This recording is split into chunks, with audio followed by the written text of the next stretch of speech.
Now you're welcome along to the Huddle Breakdown. I'm Enda Call, and I'm joined as usual by Alan Morrison and Jico James. Alan, decent win for Scotland yesterday? Yeah, very, very good, and a good performance, as I say. More importantly, really, it was a very odd game. It was a great game of football, actually, and a very odd game as well, because actually Scotland, in the first early parts of the game, they got an early goal, and that gave them a bit of confidence and a bit of it gave them a platform really to build on. But the funny thing was that when the game was like a sort of quite a structured game of football, Scotland looked by far the better team. They were happy for Spain to get the ball, and then they broke at pace and with purpose. It was when sort of midway through the first half, Spain made the game an absolute mess. They started throwing themselves all over the pitch, play acting, trying to win penalties from every time the ball went in the box. And Spain actually turned it into like a League Two slugfest, and it broke all the structure of the game. And that's the only bit of the game that we looked in danger, or that's when they had their best moments. And funnily enough, their best moments came from crosses into the box. So it was just the most bizarre game. As I say, and then when it settled down again in the second half, and again, we could sort of play them on the counter-attack. We looked the more dangerous team. So it was just bizarre in that respect. And it was a strange Spain team. I mean, I don't know in detail what they're going through at the moment, but obviously they've come from a place where they'll have had 7 or 8 world-class players in that team, where the whole half the team is the best players from Barcelona and Real Madrid, to a team now where they're giving debuts to 30-plus-year-olds off the bench and even playing them, from the start is really, really weird. And I honestly hadn't heard of at least half the team, if I'm being honest. So it's clearly not a vintage Spain, but obviously, the technical ability was there. But we look like a coherent team with a good plan, and we don't have any world-class players, but we've got enough international quality players like Tierney, Robertson, McGregor, McTominay, to have a core there that is at least going to be in a World Cup or European qualifying group, is going to be competitive against all the teams from all the different pots, sort of thing. So that's at least an improvement for Scotland going forward. And so it was a great night and a well-deserved win. Yeah, I'm not taking away from the win at all, because God knows I'd bite your hand off for a win against Spain. But I think even calling that Spain's B team might be a little bit kind. I don't know. I mean, don't know. Again, you can only beat what's in front of you, and certainly Ireland probably would have made a Hames or a struggle of that, even if that was the Spain team that they came up against. So well done to Scotland and to everyone involved in that, and I hope you all enjoyed that, because I'm not going to take away. God knows Ireland have made Scotland suffer enough over the last 10, 15 years that I'm not going to take away from when you are doing quite well. And look, we have no club games to look at this week, so we asked in advance of this podcast for some questions on Twitter, and loads of people have sent them in, so we're going to get to them all throughout the show. We'll try to get to as many as possible, but obviously there's loads to get through, so it'll be hard to get to them all, but we will try. And if you're watching on YouTube, do get your comments in there as well, and we'll try fit them all in before the end of the show. I'm going to start with one that came in from a couple of different people. One of them is from Celtic Thoughts on Twitter, who asks about the goalkeeping situation and Joe Hart. So his question is, do we technically need a better goalkeeper to progress to the next level in Europe next year, or would it just be an ideal thing? And how likely is it that we are going to sign one this summer, or do we think we're going to have another season of Joe next season? So James, I'll let you field that one first. I think it is for us to progress in, I think, to the point of ambition that we're hoping for.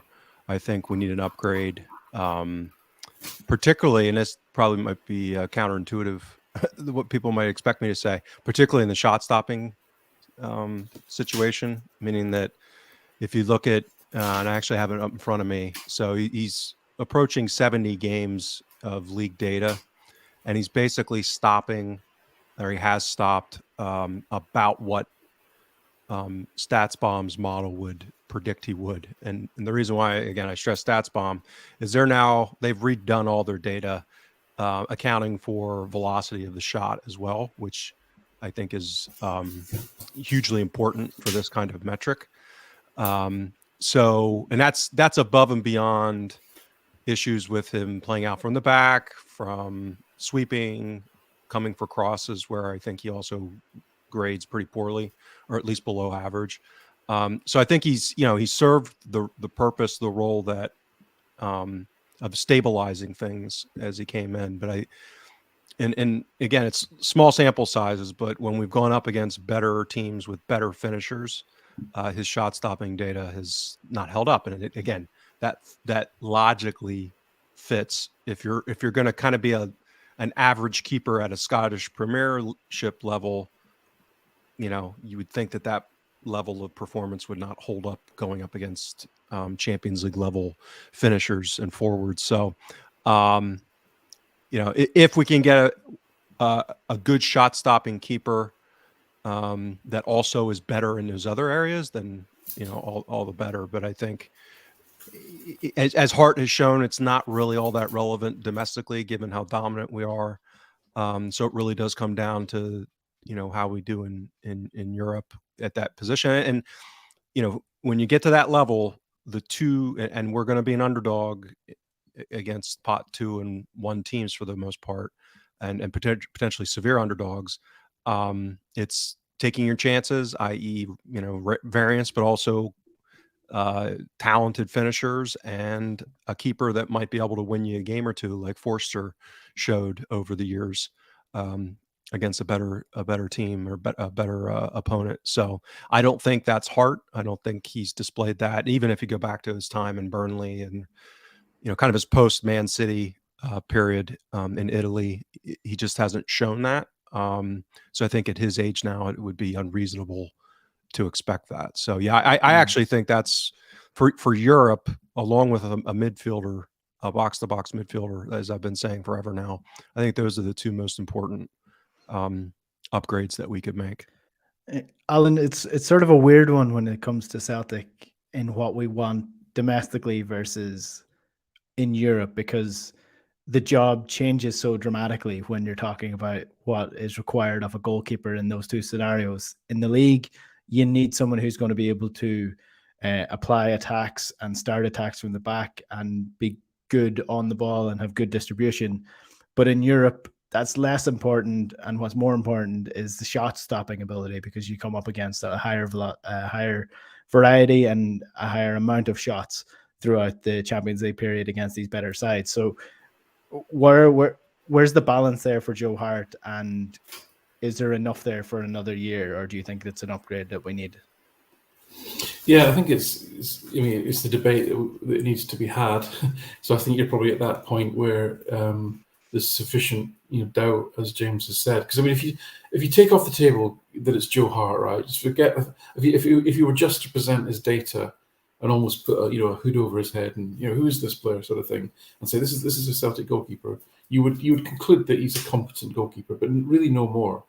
Now, obviously, back on the table comes the fact it's Joe Hart, global known sort of superstar footballer, England 50-odd caps, etc., and clearly a good person to have around the club. Couple of other bits of before I sort of think through what the right answer is. Another couple of bits of context that people may find interesting.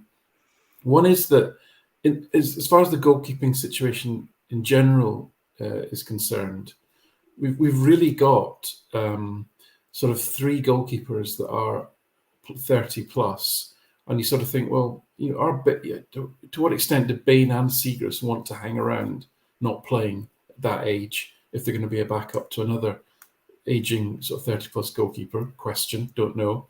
The 2 goalkeepers that are in theory in sort of 24, 29 peak are Barkas and Hazard, and I don't see a future at Celtic for either of them. And then you're into the kids. So I think there's a question mark about Celtic's goalkeeping in general, and it could be that actually the time is right to bring in somebody who's probably nearer their peak, younger than Hart is what I mean. Maybe sort of late 20s type of peak goalkeeper who's more of the profile that Celtic need. And you raise an interesting point about is it more shot stopping that's needed? Because it's an interesting philosophical point. If you think about the Scottish Premier League and you think about the fact that on average Joe Hart may make less than 2 saves a game, and yet will have the ball at his feet 30 times. What is actually important for that goalkeeper? What is the most important skill set for that goalkeeper to have? But then you've got to flip it to Europe to say, you're looking for Celtic to progress, to have a goalkeeper that's got a good saves above average. So what I mean by that is they face X shots with a certain XG, but they actually save more than you'd expect on that basis. And I think that's the balance that Celtic have to achieve. But they also need somebody who's going to be good with their feet. So I think the time is right for sure. The other big thing that I'd throw into the mix is that if you look at Celtic's defence, so the people directly in front of Hart, Celtic have actually got a very young defence. And so the need to have somebody a little bit more experienced and mature and seasoned behind them, who's would be considered sort of safe, both from a performance perspective, but also from a sort of psychological perspective, doesn't get flustered during games, can help marshal the team in times of stress, then he does help out in that regard, because, as I say, it's a very young defence. We don't have anyone in defence. Starfelt is the only one that's really a regular and in that sort of peak bracket, 27 years old sort of thing. The rest of them are all relatively young forward defenders. So I don't think I would be discarding him, but I think I'd be looking to see, what do I want to do with Bain and Siegrist? Are they really adding value to the squad, or do I want to bring in someone to really push Joe Hart with a view to them being a genuine number one that is truly aligned to the way that we want to play? Now, is another thing that maybe James and I might disagree slightly on is that the most important thing for Celtic to solve for this summer? It's maybe not my priority, but it would be on the list. But I think there's going to be that many comings and goings. There'll probably be room to try and sort that problem out as well. Yeah, one player that I do think would be absolutely perfect for this situation and would solve all the issues, has the right profile, is good with his feet, has shown that he's been good under pressure as well, is Caoimhín Kelleher, who's the current backup to Alisson Becker at Liverpool. He's 23 years old. He's leaving the club at the end of the season. That's almost confirmed. The only issue is I feel like he might be out of the grasp of Celtic's reach in terms of wages. So according to what is available, he's apparently on £10,000 a week. That's going to increase probably 7-8-fold with his move, because his next move is going to be a first team starting place. And if it's anything like Gavin Bazunu, who's also an Irish goalkeeper, his move after a loan spell with Rotherham after Man City was to Southampton and being their first team goalkeeper. So it's not unfathomable that Caoimhín Kelleher could go into a first team Premier League side at this point in time. So I think he'd be ideal. I don't think Celtic can afford him, which is probably the unfortunate side of this. And that's probably the key issue in all of this, is that, okay, what can Celtic afford realistically wage-wise? Because as far as I know, Cal McGregor is probably Celtic's highest paid player on about 45k a week. Well, I'm not sure it'll be that much. Probably nearer 40, if not slightly below, I would be my guess. So we're in a small market there. If we're not getting someone who's not from an unknown market that we don't know about just yet, we're looking at someone like Joe Hart, in my opinion, who is at the tail end of their career and probably looking for one last club for the next 3 years. Yeah, I mean, I would still, as I say, all I can say is the profile I would go for, which would be that sort of more peak age, just under 30. How realistic that is? Listen, there's many footballers in the globe, and goalkeepers especially. There's only one that's generally playing at any one time. So it should be a market that you can more easily find talent, because either goalkeepers generally, unless they're in a strange situation like a certain club who keeps rotating them for reasons that you won't be allowed to know about. Hint. Anyway, there'll be a lot of goalkeepers around who are not playing essentially. So it should be so. Bazunu, by the way, just a little snippet, because I saw this on Twitter from one of the analysts today. Of the top 5 leagues in Europe, he's the worst goalkeeper in all the top 5s in terms of shots. Goals conceded over average by push shot XG. We know you have to quantify that with saying he's also faced the most amount of shots on. So no, it's an average. It's an average, Enda. It's an average. So yeah, it's an average. Yeah, be kind. Be kind. But I don't think there's a right, quote unquote right answer for this. But I take all of Alan's points and I think they're legitimate, and I don't disagree with any of them actually. I think it's an interesting question. How do you weight things like leadership, given the back line and the age profile, as Alan says, with the financial realities of what tier of talent are you going to get? And at that age bracket you're talking, they're probably already what they're going to be. There's not going to be any development at age 28, 29. They might be peak, but so I think it's then the flip side of that is you look a little younger keepers, maybe 22, 23, 24, where they're still in that development arc. But they might have that upside, that that flash of athleticism that allows them to be a better shot stopper and grow into it. So I don't know. I think I'd have to see who they end up going with, but I do think that what's, to Alan's point, the keeper market is so inefficient right now. This is why I focus on keeper so much, is because the data is so bad across the industry. I think it's one of the ripest areas. Like, we've talked about and mentioned his name before, John Harrison, who started, I think it's Goalkeeper XG or goalkeeper.com or something. And he's just up and he's collaborating with the SFA. I couldn't believe it. The SFA is actually, partnering with John Harrison's company. So he's done all this fabulous modeling on decision making, 1v1s, like a lot of great intellectual firepower being thrown at thinking at these things and modeling them and questioning all these old kind of dictums about how are keepers adding value, what makes them a good keeper, that kind of thing.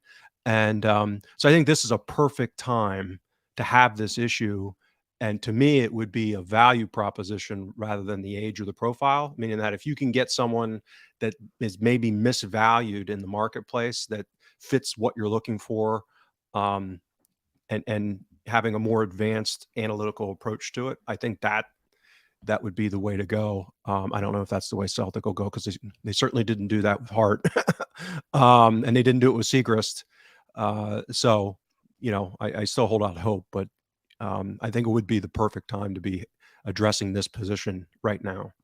I think it'll be very interesting to see what happens with it as well, because a lot of people assumed Joe Hart was not Ange's choice, and he actually he said that wasn't true. It was Joe Hart that he wanted, that he brought him in for a specific reason, and I think that is now the place that we want to see evolution in what Ange is doing with that position. If it continues to be Joe Hart, so be it. I don't think he's made any massive blunders. He's had a couple of saves that he maybe could have saved in the European competitions, but apart from that, it would be hard to be too harsh on him altogether. But it is sort of like this situation up front with now bringing a new sort of evolution to the forward line and different types of players for different types of situations. Celtic don't seem to have that with the goalkeeping situation at the minute, so it'll be interesting to see who they bring in.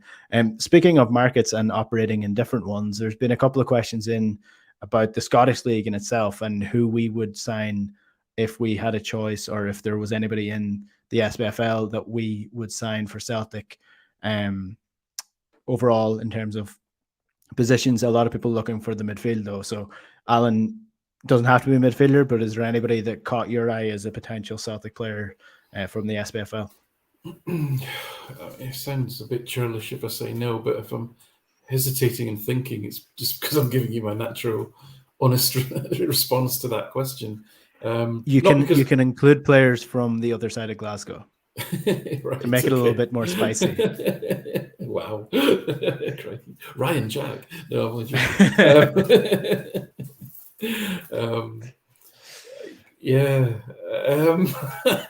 Hall of Famer Alan McGregor for the goal. New contract, Alan McGregor. There's a story. Anyway, they gave him a new contract. They're allegedly thinking about doing so. Because remember, Mickey can beat us on a budget. Remember, he's a good boy. Mickey. He does what he's told. He says what he's told. Wow. I might give him a contract too, if given who's agent is. our field to be re-signing next. As I say, my reaction tells you everything. I mean, I want there to be a lot of talent in the league. I want to have a healthy Scotland team. Young players coming through. And the problem is, are you going to go from, a breakout season like, for example, I'll just pick one like the lad Campbell at Hibs has had a bit of a breakout season for Hibs. But is he really going to kind of step up to play for Celtic and add a difference? I don't see it. You might do. I mean, let's look at Ryan Porteous. Now, I was very sceptical about Ryan Porteous. He's moved away from, probably being a big fish in a small pond at Hibernian to playing in the English Championship at Watford. And, his form there, by all accounts, has been excellent. And his form for Scotland has been excellent. So sometimes maybe, we poo-poo players just because of who they're playing for and, playing in teams that, as we know in Scotland, we do have a problem in terms of the style of football that coaches fall back onto. Doesn't necessarily bring the best out of good quality players, and when you put players with better players, some of them do rise up. So, all that being said, I can't think of one that's obviously going to improve Celtic or that I see as being ready to step up to Celtic, and unfortunately that would be in. I mean, I did enjoy. It was quite a few years ago now. It must be nearly 5 years ago.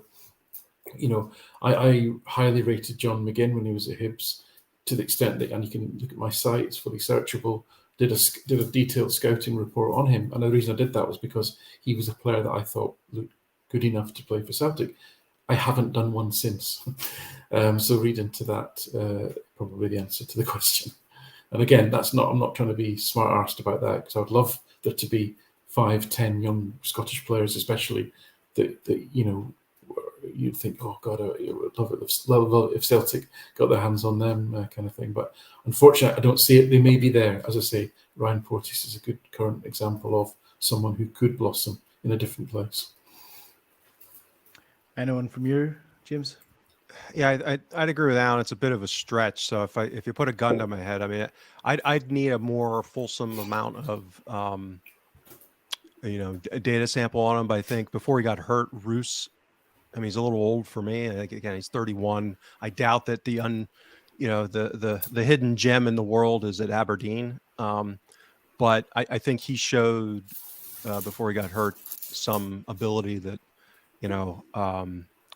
could be a flash. Again, we're reaching here.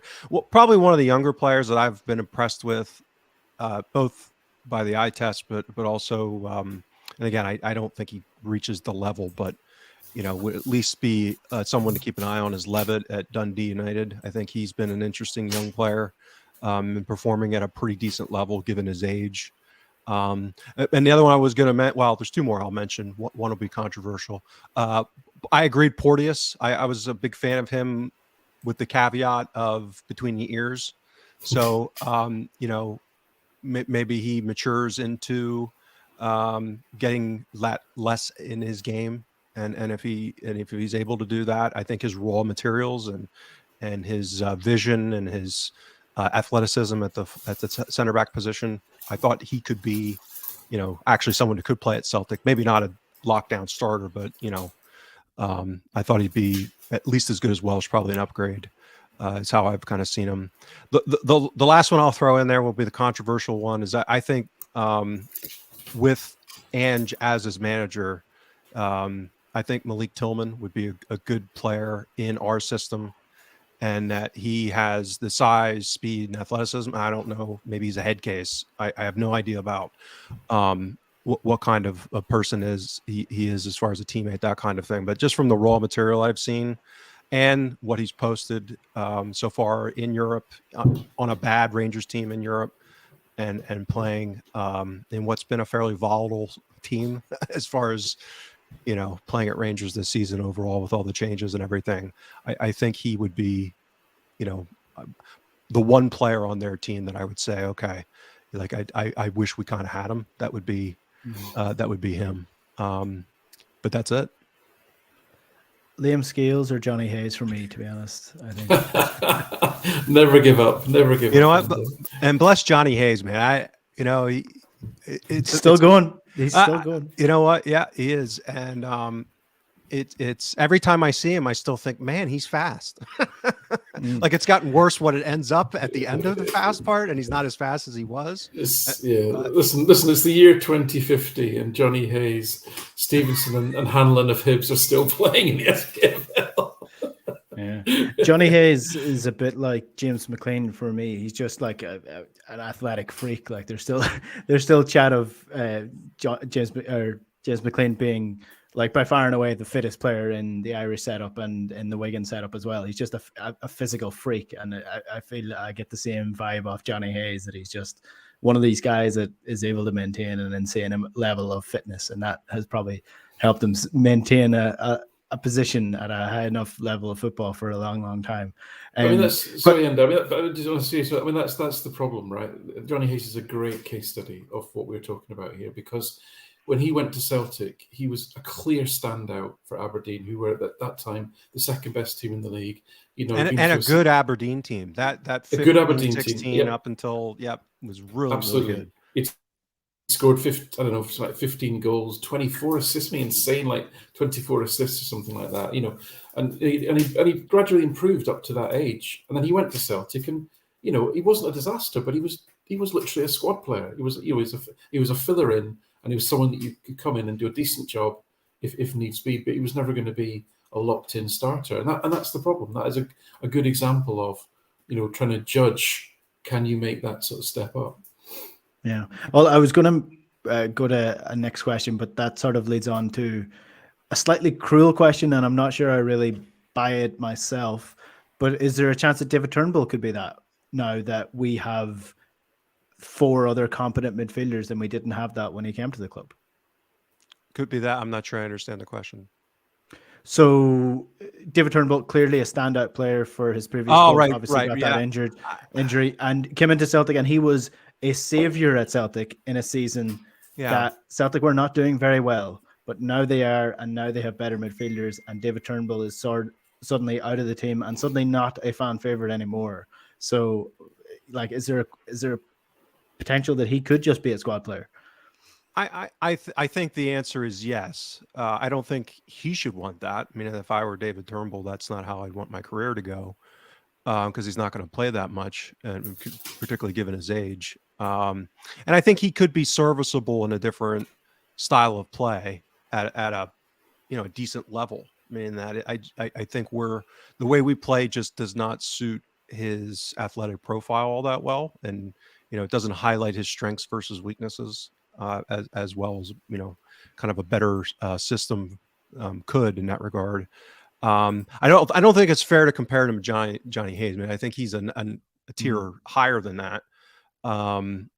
But yeah, I mean, it goes back to the piece I wrote last week about really the heroic performance that he put in, Rogic as well, but particularly Turnbull in the autumn and early winter of last season. I looked at the numbers. I mean, it was incredible. They just got flogged to death, playing twice a week for nonstop that whole stretch. And he didn't play a lot of minutes, but he was going on international break too, so it wasn't like he was getting downtime. So yeah, I'll always have kind of a warm place in my heart, shall we say, for Turnbull because of that.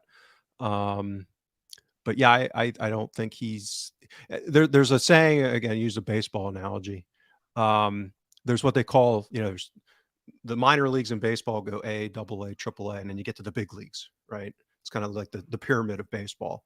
And they have a saying for players that are too good for AAA, but they're not quite a big league player. Like they kind of bounce in between those. And some of those guys will battle for years and years and years, going up and down, up and down. They call them quad A players. And to me, that's what Turnbull is. He's a really good professional player. He's just not quite at that big league level. And he could have a great career, but I just don't think at the level that we need. Yeah. To be clear, I think Turnbull would go into any other team in Scotland and be by far and away their best player. So that fills in Easily, with what you're yeah. saying. Easily one of the best players in Scotland if you take Celtic and Rangers out of it, but potentially not the best player of the 22 men that are in the squad that he's currently playing in, which, I mean, that's what happens sometimes when, you want to improve and you need players to step up. Alan, we'll throw this one to you because we're talking about squad players. Pablo5 asks on Twitter, if injured, which player would we miss most and least for the rest of the season? I'm going to make this harder for you because there's a very, very obvious answer, and that's Cameron Carter-Vickers, so you can't pick him. Right. Okay. Just before I answer that, just one point on Turnbull, and I'm going to, I love the opportunities I get to set James some homework. So here's a little bit of homework. It would be fascinating to compare David Turnbull 23 with Aaron Moy 23. That would be. Yeah. Yeah. Yeah, that would be good. Okay, I'm not sure I can get that. Let's come back. I'll look. Yeah. I'll see if I can find something on Moy going back that far. Yeah, because I wonder what people were saying about Aaron Moy when he was 23. Yep. So no. Listen, to answer your question, Enda, I mean, Cameron Carter-Vickers is the obvious answer. He's by far Celtic's most composed, organised, consistent defender. He's absolutely mission critical to the team. If I can't have him, then it would be Kyogo, because we're just a little bit exposed, I think, in the striking areas. Obviously, as an out-and-out striker, we've got who's just come into the country, and all that entails for a young man, and also is by the look of him quite raw as a footballer in terms of raw as code for decision making, that sort of thing is not quite on point. No criticism. He's a young player, like a lot of the young players that Celtic have brought in. He looks to have a lot of great raw materials in terms of his strength, his power, his confidence. I mean, his confidence is just fantastic for such a young guy, and he looks like he's willing to score goals off, a bit like Giakoumakis. He doesn't care what foot, which part of the body it hits, as long as it goes in the back of the net. He'll try and get on the end of it. So, but is he ready to lead the line for Celtic to get them over the line to a treble, for example? That sounds like a lot of pressure for a young lad to take on. So I'd be very concerned if Kyogo was injured.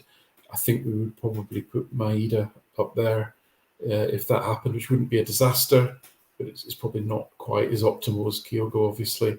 I would still like to see Abada given more minutes in that role. But that would be the one for me that would cause me most headache if you were not available.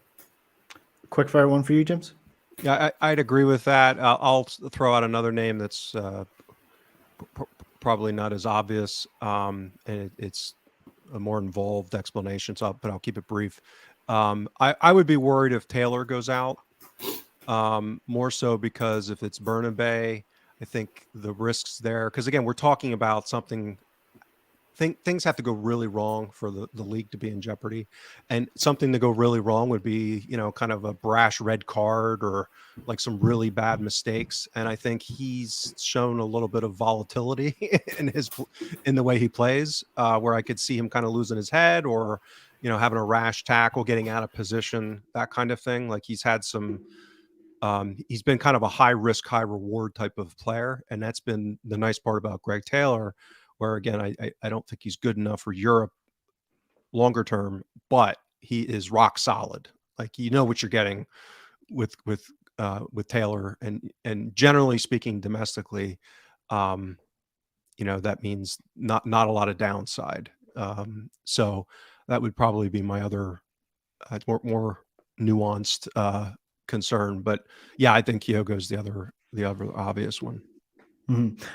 Alan, I'm going to combine two questions here for you because there's sort of overarching and they overlap, and it's going to be impossible to get to the rest of the questions if we don't combine a couple of them. So one comes in from Paul F, who says, given the challenge with the number of homegrown players in the European squad and lack of talent in the league, we may only be able to sign foreign players to replace those who go.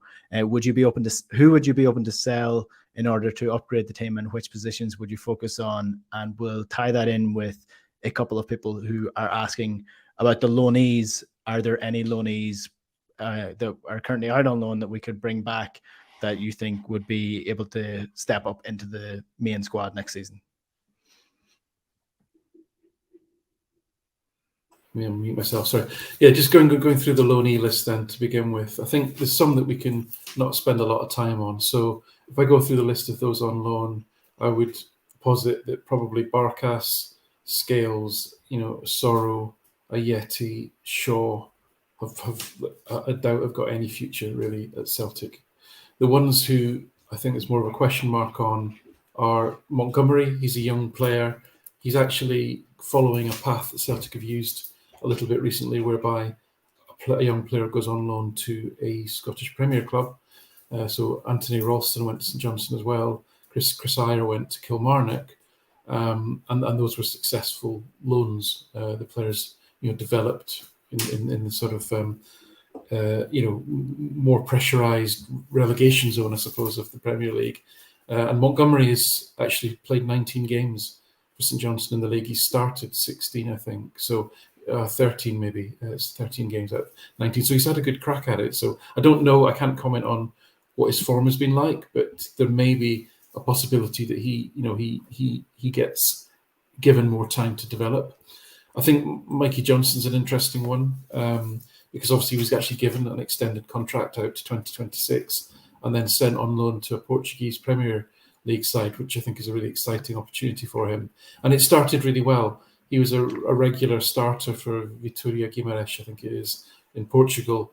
But since January, so effectively 2023, he's become a sub and he's not been figuring that much. And although he got his call up to the Republic of Ireland team, he's now an international player, which is great for him.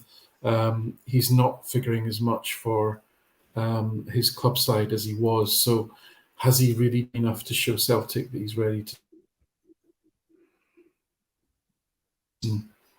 And then the other one who I was told that the manager wanted to give a chance to was actually Urhoghide, the sort of right-sided centre-back. Good physical player, good speed, good strength, technically. He's actually having a good. Well, he seems to be having a good season at Ostend in Belgium. Now the club are struggling; they're near the bottom of the league. They seem to be losing all the games, but he's a regular and he's been playing in most games. So that suggests that he's doing something right. So it'll be interesting to see what happens with him because he's still relatively young at 22. So that's my take on the kind of loanees. I mean, if you look at the big picture, right? There are only 20 players at Celtic this season that have played over 900 minutes, so effectively 10 games worth of minutes. And of those 20, 3 are no longer at the club, right? So at the moment, Celtic have got a pretty small core of players that still, this is the situation we were in last season, a bit more extreme, but we've still got a core of 17 players that Ange relies on, plus Kobayashi, Iwata and O, who've only just joined, so they're not made enough minutes yet, but they're in the squad every week. So again, we're really 20 players is the core, and yet we've got 34 senior professionals, right? So something's got to give. So to your second question, in terms of, I don't know the precise rules off the top of my head around, you get some sort of free passes, don't you, in terms of if you've got some homegrown players in your squad.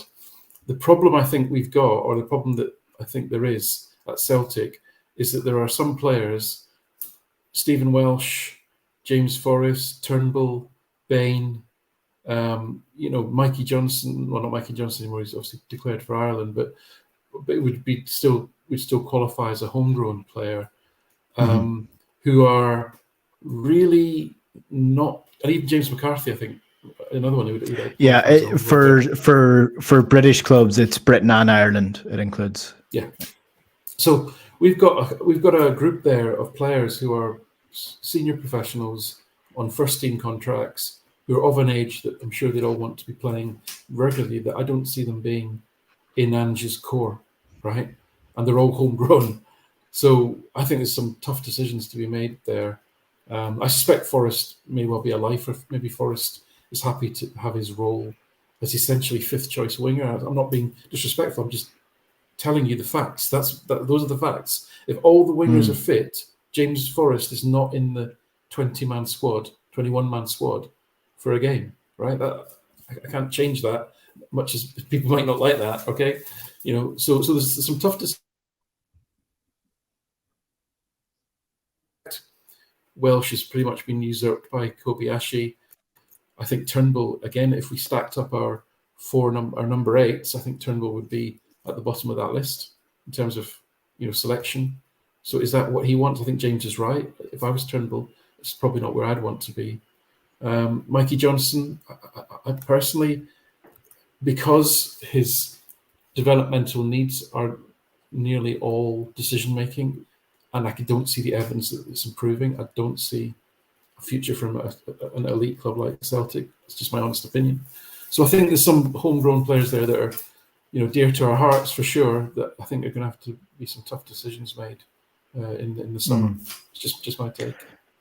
Give some strong negotiation power to Cal McGregor as well, James, who is one of the best players and also homegrown. Yeah, I similar to Alan, I'm not current on the rules. I do know it's a substantial number, meaning that it's not, like 1 or 2 or 3. So yeah, I mean, I think the Forest shout, and I think that's also probably something like along the lines of Bain being a number 3 keeper, right? So having some of these fillers.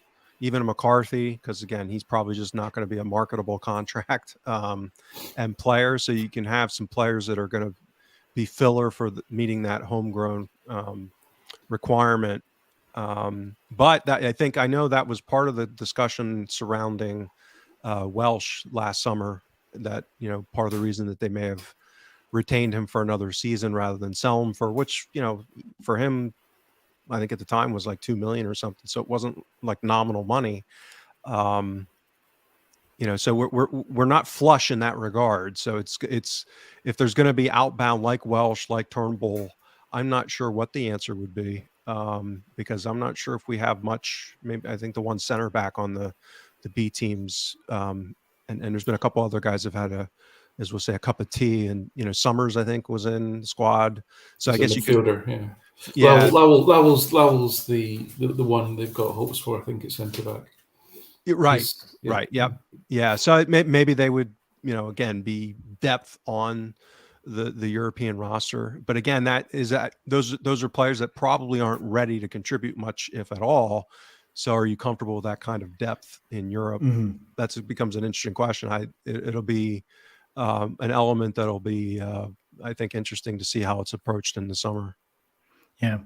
So just to clarify on the homegrown player rule, UEFA rules are that on 25 players on the list for European competition, 8 players were trained by clubs from the same national league, with 4 of them being from the club's own youth system. So it's a 17-player cap on foreign internationals, and then you have to have 8 players within your squad that have been homegrown, and they define homegrown as either from the nation that they're playing in, which for British clubs includes Ireland, and then for players who have played for at least 3 years between the ages of 15 and 21. So they would have had to come through some sort of youth system or been on loan at a club for 3 years in the league system that they're currently playing in to be classified as homegrown.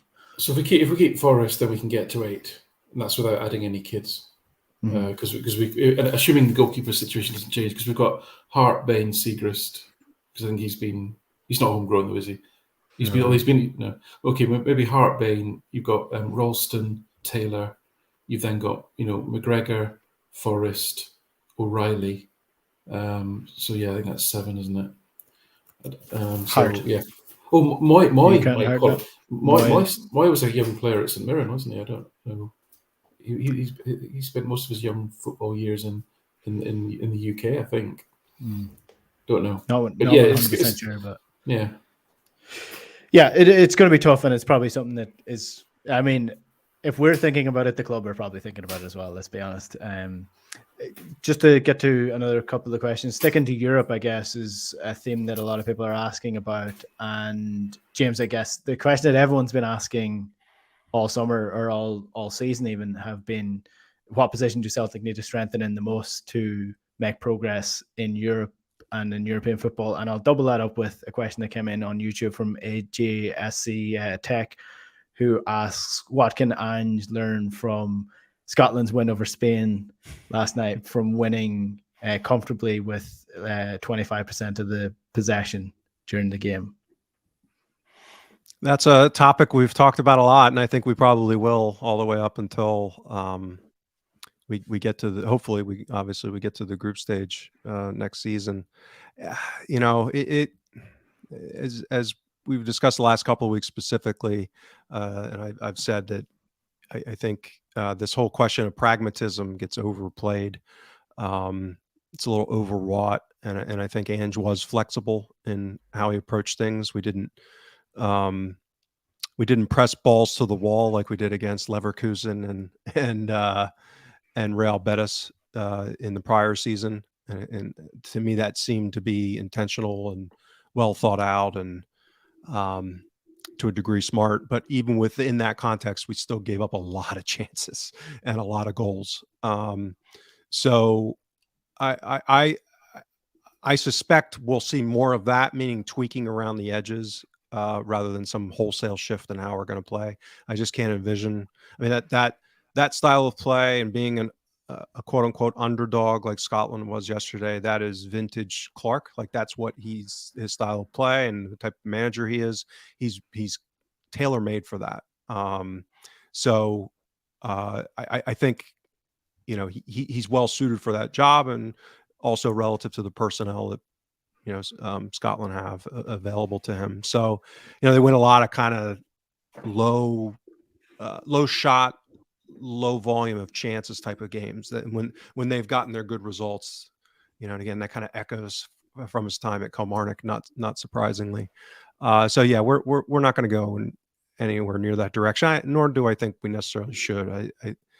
I think it's very difficult to think that a team can completely flip the script, play a certain way all season, and then for 6 or, you know, 8 games, let's say, if it made it to a knockout stage, just completely change the principles and style of play. And I'll go back to the same thing I've been saying for a year and a half now. I think we need to upgrade our athleticism in midfield. If we're going to continue to play, and I'm and I wonder what the plan's going to be, meaning that if it's going to be Awada and McGregor as a sitting 2, who would be in that 10 role, and because I don't think in that kind of system we have the athlete on the team right now that could play at that position at that level. But I suspect the club probably don't see it that way. I don't know. That's my guess, but yeah, it's a fair bit different, and it's definitely not like for like. So I don't want to make it sound like it is, but I think Ireland against France is probably a better example of what we're looking at in Europe versus instead of Scotland against Spain, because, you know, we know what Steve Clark is like. That's what he was. It was, you know, defensively strong in the beginning, whereas what Ireland are trying to do is become more of a possession-based team and more of a front foot-based team rather than long ball and backs to the wall and being good defensively. And what they did against France was sort of Christmas tree-y, like, you know, they did play a 5 at the back with wing backs, but the 3 in midfield was sort of like, you know, a wing back was coming in to help in midfield with the center midfielder and Josh Cullen, and the 2 separate midfielders were both going between the midfield and being overlapping forwards alongside Evan Ferguson. So there was a lot going on within the formation, and Ireland limited France to an XG of 0.54, which is the lowest that they've had in a competitive game in the last number of years. Now, they still lost, but it was much closer than it probably could have been.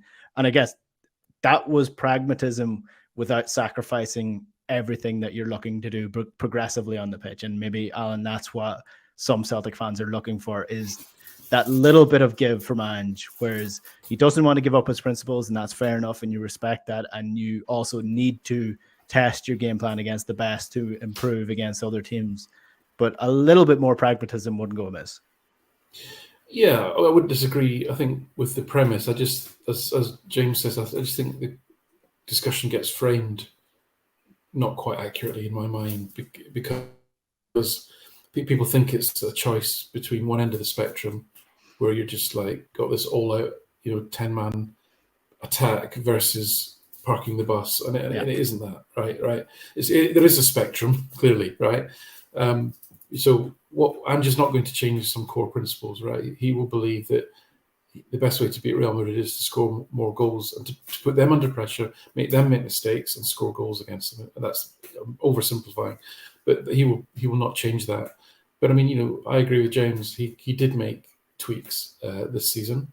When Celtic didn't have the ball, we fell back into quite a compact 4-4-2, which a lot of teams do. It's a very common thing to do. It was almost quite a safe thing to do. It was something the players could switch to, even though we don't do that at home. It was something the players could switch to relatively easily. So that was, if you like, some shifting in his paradigm in some people's minds. I just happen to think he's a very good football manager, and he's always making adjustments, albeit they might be small ones. But also, having said all that, then what is demonstrably true is that two glaring weaknesses in Celtic's Europe Champions League campaign. One is that although it was admirable the extent to which we generated XG and chances against good teams, our inability to stop them creating chances was just wasn't good enough. And as I've said before, once you allow a Madrid to get to 2.5 towards 3 XG in a game, you're just as likely to lose 6, 7, 8 as you are to lose 2-1. Okay, so that we have to find a way to limit better the other team creating chances. Now, I think the answer to that probably lies in what again, we mentioned this sort of term before, but we talk about rest defense. We don't mean everyone's sitting with the slippers on. We mean when the guys who are attacking are doing their stuff, what's everybody else doing? And I think it's to do with the full backs, to do with the number 6s, in terms of, can we at least defend the centre? If we're committing a lot of bodies forward, can we at least defend the centre? And there will be some pragmatism there in terms of giving up the wings. Now, we've seen when you're playing against someone like Mudryk or Valverde or Vinicius, you give somebody a 40 yards of space to run into on the extreme left wing, you're still going to concede a goal quite quickly. So this is the challenge, I think. And then the other thing is that, although James is right that we didn't press as aggressively, we still pressed in a manner that was more redolent of when we've got 60% of the ball, as opposed to when the opposition have got 60% of the ball. And as we saw at home to Madrid was probably the best example of that, where we, to all intents and purposes, we matched them without making them overly uncomfortable, and we created a reasonable number of chances. But all they had to do was wait for us to run out of steam, because they had 70% of the possession and we were pressing as if we were playing Aberdeen at home, where they've got 25% of the ball, and it just simply doesn't scale.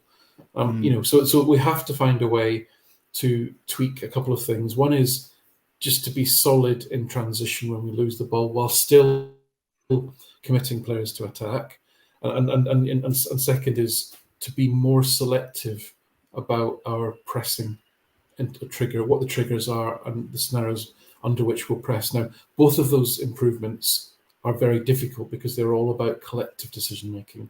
It's not just individual decision making; it's collective decision making. So you have to have a very well drilled team to do those things well. And even if we do those things well, we're still exposed to being ripped apart on the counter. Well, I also will maintain that Celtic were incredibly unlucky with the draw this season, and I know you're coming up against pace regardless of who you're playing against with Champions League opposition, but it was a little bit of an anomaly that Celtic came up against Vinicius Jr., Mudryk, and Nkunku and Timo Werner, like 4 of the fastest forward players in Europe right now across the top 5 leagues. Like, the only player you're adding in there that adds even more pace is probably Mbappe to that, and you've got like 4 out of the 5 top fastest wingers in world football right now. So look, it was a tough year. It was a tough year. We'll put it down to that, and we'll wasn't the hardest. It wasn't the hardest group. Would you rather have played Napoli? It's like no. You know. Yeah, I would have rather played Juventus.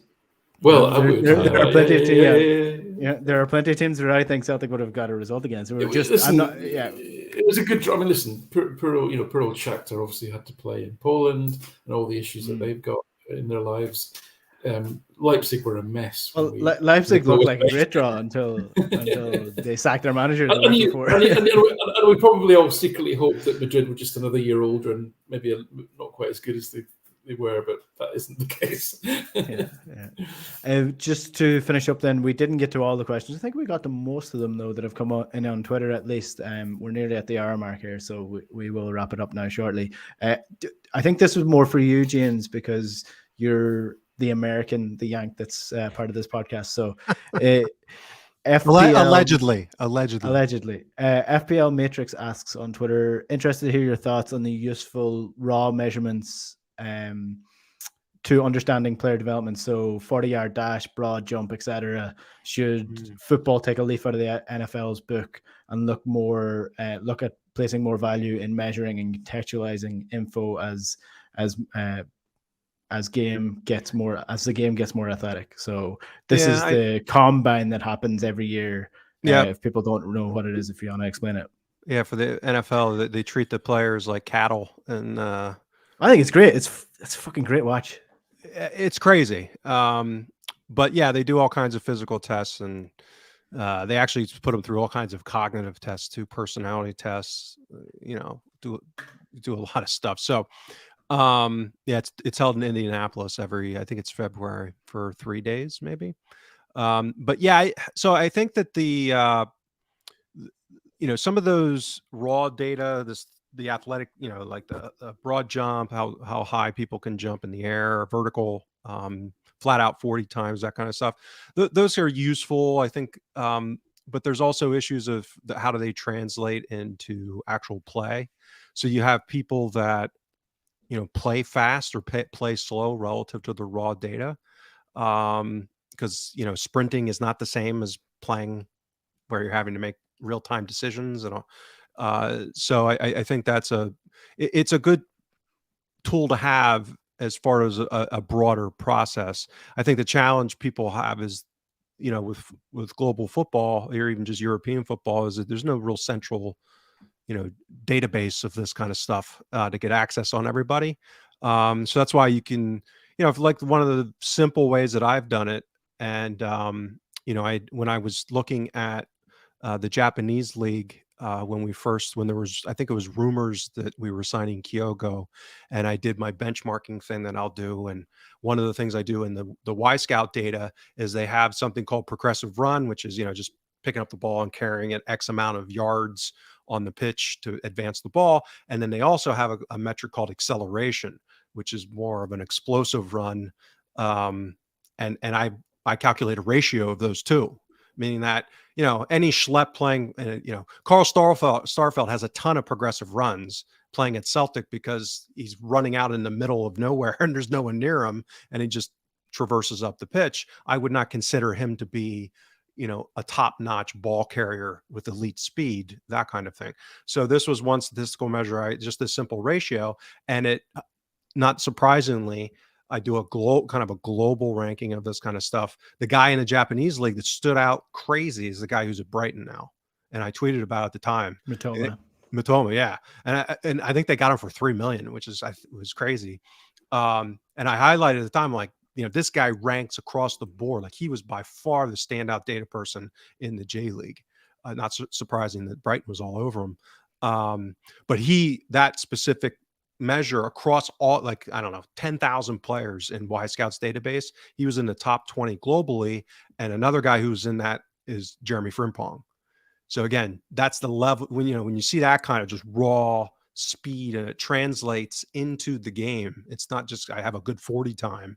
It's that it's actually going to result in a skill that contributes to a team's play. So yeah, it's helpful. But I've seen that a lot across the many years across different sports. I think it was Ronaldo Nehemiah tried to play in the NFL. He was a Olympic hurdleist. There's been other world-class sprinters that have tried to play wide receiver in the NFL. clearly fast enough to do it. I mean, you got to catch the ball. It's different. But, there's a lot to it that's not these raw components. It's not track and field, obviously. So I think it would be helpful. But again, there's ways to back into some of this, I think. Yeah. So, well, I mean, the raw measurements are useful for NFL, where it's such a physical game, and a lot of it is simply, are you fast? Can you run fast? Are you strong? Are you going to be able to hold up this guy? Whereas if you're just looking at raw physical data, nobody would sign Luka Modric. You know what I mean? Like you'd miss so many top-notch talent whose brain function is fast, but physically they're not. And I think the sprint data is what most people want. Most people want to know who's the fastest guy in the team. How would they match up to an Olympic sprinter, for example? And there's an amazing piece. I can't think of where I saw it or what publication it was, did a really in-depth breakdown on the difference of a footballer speed and a sprinter speed. So loads of people like to point out that, Mbappe or, Neymar or Ronaldo, when he was fast, that, he clocked this certain amount of time in a 100-meter sprint. This is faster than Usain Bolt, where in reality, they don't come anywhere near close to as quick as Olympic sprinters because of the way that they train, and the way that they train is much different to what an Olympic sprinter does. There's really, really good piece, and if I can find it, I'll post the link on the Huddle Breakdown Twitter as well. Just to finish up then, one question, and it's not coming from anybody on Twitter, it's coming from me instead. Alan, I'll put it to you first. Are Celtic going to win the treble this year? So we had a guest spot on the Celtic exchange with Tino this week, where that same question was asked. So look out for that. I think Tino's going to be putting that out to the general consumption next week. So I haven't changed my mind since yesterday or the day before, whatever day it was that we did the pod, which is that obviously the League Cup's in the bag. The league, is, as James said, it would have to be something incredible, and Celtic are just playing with such consistency at the moment. I hand on heart, don't see us relinquishing the league title. So it really comes down to 90 minutes at Hampden, and or Falkirk, or well, obviously the mighty Falkirk. Will be lying in wait in the final, and that could be horrendous, obviously. But that 90 minutes at Hampden on a really poor surface, which won't suit our style of play, against a team whose sole season lies on that 90 minutes. And now that might be a lot of pressure for them that they don't cope well with, maybe, or it could serve to spur them on to playing, the quality of football that got them to a European final. We'll have to see, and then we've got to add in the refereeing factor, as we all know as well. So that's really the kind of the tricky one, is that semi-final, for many reasons. And there's going to be many variables and outside variables that come into play on that game over and above. As much as Celtic are coherent and calm and consistent in their play, I think there's going to be a lot thrown at Celtic that day out with their own control that will put some jeopardy into that game, and what is already a cup tie and a derby, and therefore it's going to be tight. It's going to be not many goals in it, sort of thing. So if it was just based on pure football, I think we'd win the game. I think there'll be other things that come into it. So I think we both agreed on like a sort of 60% of confidence that we might get the treble, which I'm not prepared to go any more than that at this stage. James, give us a percentage from yours. Yeah, I'll also go with 60%. So think we've earned the right and deserve to be the favorite, but not much more than a coin flip. And the other thing I'll say is that the quadruple treble era, I think, and the recency bias associated with that clouds the rational judgment as far as how hard it is to win a treble and why they're not that frequent historically. So I think that's also in the mix, and many of the points that Alan laid out are particularly with a Rangers side that are not demonstrably lower financial resources like they were in 15-16 for the first 2 or 3 years that they were in the Premiership. So I cautiously optimistic, but yeah, I wouldn't say brazenly confident because of the reasons Alan said. And the other part about this is we chronicled on after the League Cup final is Beale got a lot really horribly wrong that day, and maybe he'll make some horrible decisions again. I wouldn't bet on that to the same degree, meaning that he might get a couple of things better than he did. It'd be hard to be worse, I would argue, than what he was in the League Cup final. So that could also be another contributing factor that would make it a more difficult challenge for Celtic to overcome. I think Celtic will win the treble. I'm confident enough that they are in the right frame of mind to do so, and I think they have more bloodthirsty players, to put it in one way. Bloodthirsty. Wow. My goodness. That way. I don't want to call the other side bottlers, but Celtic have fewer. Is this the week to be saying that? they have fewer bottlers in their side than the other side do at the minute.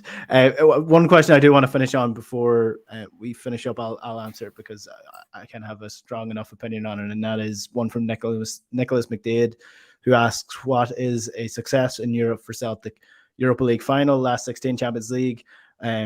I'm happy to compete continuously. I'm going to say a Europa League quarter or semi-final is a success for Celtic at this point in time. If you look at the quality that are playing in the two tiers of European football right now, don't look at Rangers as the reason why Celtic should get to a Europa League final, because that was quite a fluke that they managed to get their way, and there's much more quality in it now over the next couple of years. And one person, Patrick McLaughlin, is saying that he's looking at Benfica getting to a quarterfinal of a Champions League every couple of years and thinking, why can't we do that?